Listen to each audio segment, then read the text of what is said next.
देखो संस्कारशाला में मैं तुम लोगों को यहाँ पर स्कूल से हटके तो ऐसी कोई बात नहीं बता, या ऐसी कोई बात नहीं बता रही जो तुम लोगों को घर पे नहीं बताई जाती है। ऐसा तो कुछ भी नहीं बताया, और आप तो थोड़ा सा कोशिश ये करती हूँ, है ना। अभी मैं और ज़्यादा इसको एक्सप्लेन करके ये बताऊँ कि संस्कारशाला इसलिए लगा रहे हैं क्योंकि जो आजकल चीज़ें हो रही हैं ना, तुम लोग उससे बच सको। जो दुनिया चमक दमक की है ना, वो अच्छी बहुत लगती है, लेकिन उसके जो रिजल्ट निकलते हैं ना, वो बहुत बुरे होते हैं।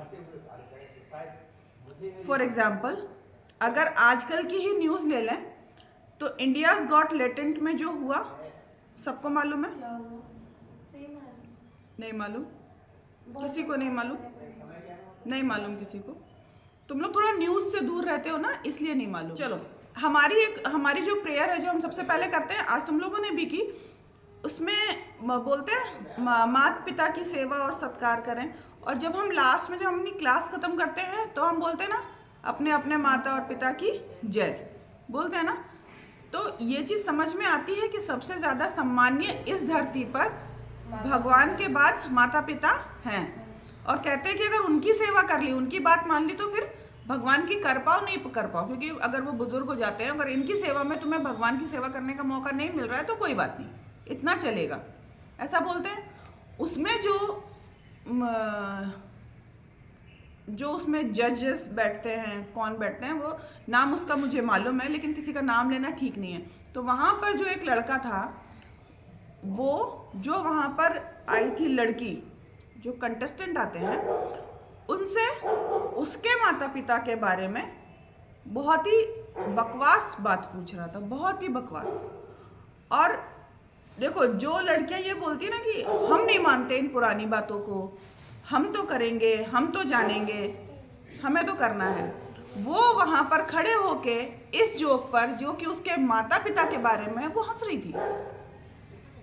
लड़कियों का क्या, देखो मर्यादा तो सबके लिए होती है, लड़कों की भी होती है। उसने जो मजाक किया, डार्क कॉमेडी के नाम पर जो किया, वो सबसे ज़्यादा घटिया था। और आजकल यही हो रहा है, बात बात में गालियाँ देना, है ना। वो स्टैंड अप कॉमेडियंस क्या करते हैं, गालियाँ दे देकर, सबने देखा है, किसी से छुपा नहीं है ना, सब कुछ अवेलेबल है। अगर यही चीज़ है ना कि ये तो नहीं बोलती कि माता पिता, लेकिन स्कूल में भी बताया जाता है, अच्छे लोगों के साथ रहोगे, अच्छी बातें सीखोगे। लेकिन हमें ये लगता है कि जो अच्छी बातें हैं ना, उसमें हम बोर हो जाते हैं। जहाँ गालियाँ होंगी, जहाँ पे हा हा ही हु ज़्यादा होगा, वहाँ पे ऐसा लगता है कि वो लोग कूल है और हम ऐसे हैं। ऐसा लगता है, सबको लगता है, शायद हमारी एज में हमको भी लगता होगा, लेकिन क्योंकि ये इतना बुरा टाइम नहीं था तब, तो हम बचकर निकल आए, अच्छे खासे बचे हम। लेकिन तुम लोग जो जिस एरा में हो ना, बहुत ही कठिन टाइम है, बहुत ही डिफिकल्ट है। इसमें तुम लोगों को अपने आप को बचाना ही पड़ेगा, नहीं तो मैंने बताया ना, वो जो लड़का है ना, वो पॉडकास्ट करता है, बढ़िया बढ़िया पॉडकास्ट करता है। इवन मैं तो उसकी फॉलोअर थी, अच्छा, हाँ मैंने देखा है। ठीक है। लेकिन यहाँ आने के बाद में अपने आप को कूल दिखाने के चक्कर में मैं भी, क्योंकि इन लोगों के साथ बैठा हूँ तो इनके जैसा भी हो सकता हूँ, पता नहीं किसको प्रूफ करना था, और ये हरकत कर ली कि आज जगह जगह माफ़ी मांग रहे हैं। वो शो बंद हो गया, सब बर्बाद हो गया। लेकिन वो तो जो सोसाइटी कर सकती है वो कर रही है, लेकिन उसका गिल्ट कहाँ है, उस लड़की का गिल्ट कहाँ है कि वो अपने ही बारे में, अपने माता पिता के बारे में खड़े होकर सुन रही है। इसलिए तुम लोगों के लिए ये संस्कारशाला होना जरूरी। तुम्हें पता होना चाहिए कि कब कहाँ कैसी बात करनी है, कैसे लोगों के साथ में रहना है। और ये तब तक नहीं होगा जब तक तुम्हें एक एक चीज के बारे में, जब तक तुम लोग खुद ऐसा सोचोगे नहीं कि क्या सही है और क्या गलत है, खुद एनालाइज नहीं करोगे ना खुद को, तब तक कुछ नहीं हो सकता, ठीक है। और हमारी दिक्कत यह है, सभी इंस्टा पर हैं, जितने हैं यहाँ पर, जितने बड़े बच्चे हैं सारे इंस्टा पर हैं। तुम लोग किसको फॉलो करते हो? हर जगह अच्छी चीज़ भी है और बुरी चीज़ भी है। जैसे उसने बोला, हम मोटिवेटर्स को करते हैं, है ना, हम बॉलीवुड एक्टर्स को भी करते हैं, है ना, क्रिकेटर्स को भी करते हैं, और इसके अलावा नाम किस किस के लूँ, क्योंकि सब कुछ अवेलेबल है, सब कुछ। लेकिन हमारा चॉइस होना चाहिए कि हम किसको फॉलो कर रहे हैं। जिसको हम चाहेंगे उसी को हम देख सकते हैं, वो क्योंकि टोटली अप टू अस है वो, और हमको कोई वो नहीं कर सकता क्या कि तुम यही चीज़ देखो, कोई नहीं कर सकता। तुम लोगों ने वो देखा है कि बहुत सारे लोग जो बुजुर्ग कुछ बच्चे अपने बुजुर्ग माता पिता को रोड पर छोड़ जाते हैं, कुछ लोग उनको एक बड़ा ओल्ड एज होम बनाते हैं और उसमें रखते हैं, उनका उनसे कोई रिश्ता नहीं है बट वो कर रहे हैं। हम ऐसे लोगों को फॉलो कर सकते हैं।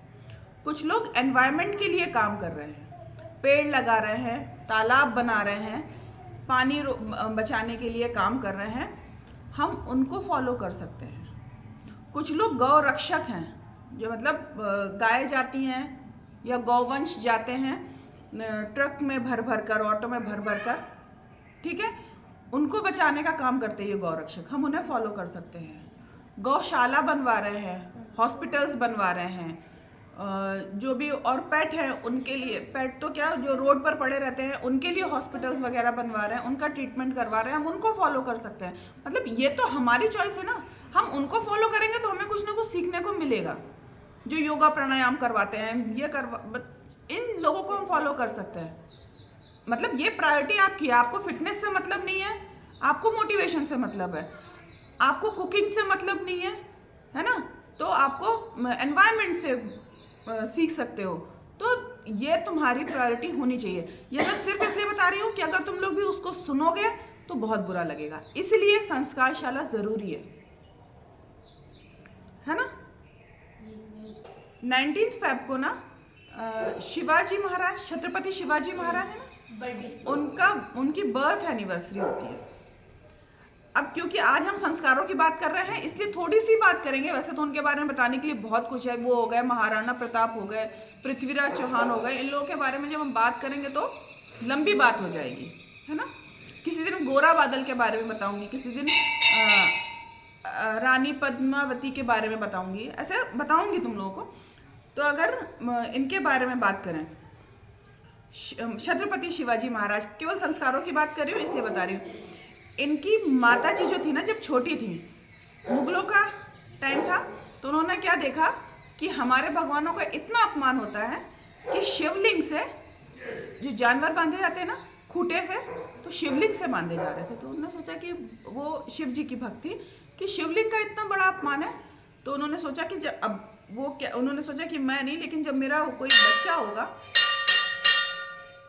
मेरा जो बेटा होगा, उसको मैं ऐसा बनाऊंगी कि वो इन लोगों से बदला लेगा।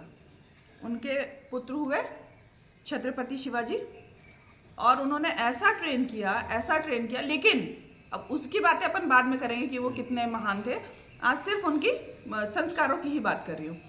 एक बार क्या हुआ कि जो लड़ाइयाँ होती थी ना मुगल से और इन लोगों की, या आपस में जो लड़ाइयाँ होती थी, उसमें क्या होता था कि जो हार गया है उसका राज्य और राज्य के लोग और उनके परिवार के लोग भी, वो मतलब वो उनकी आदत थी, वो छोड़ के भाग जाते थे, वो सब इनका हो जाता था, ठीक है। जिसको हराया वो छोड़ के वो एरिया चला गया, उसकी पत्नी बच गई, वो अपनी पत्नी भी लेकर नहीं गया। तो अब जो इनके लोग थे शिवाजी के, छत्रपति शिवाजी के, वो उसकी पत्नी को लेकर आए कि ये है, अब ये तो आपके हवाले है, अब आपको इसके साथ जो करना है वो कीजिए। तो अब ये बात संस्कारों की आती है कि अब इनका पूरा अधिकार था उस पर, वो जो चाहे वो कर सकते थे। उन्होंने उसको देखा और हाथ जोड़कर बोला कि माता आप इतनी सुंदर हैं, इतनी सुंदर हैं, मैं ये सोच रहा था कि अगर आपके जितनी सुंदर अगर मेरी माँ होती तो मैं भी आज इतना ही सुंदर होता। ये संस्कार होते हैं कि जो इतना सुंदर है उसके अंदर भी अपने माँ को देखना। जबकि जब मुगल अत्याचार करते थे तो अपने यहाँ की बेटियों तक को नहीं छोड़ते थे, छोटी छोटी लड़कियों तक को नहीं छोड़ते थे।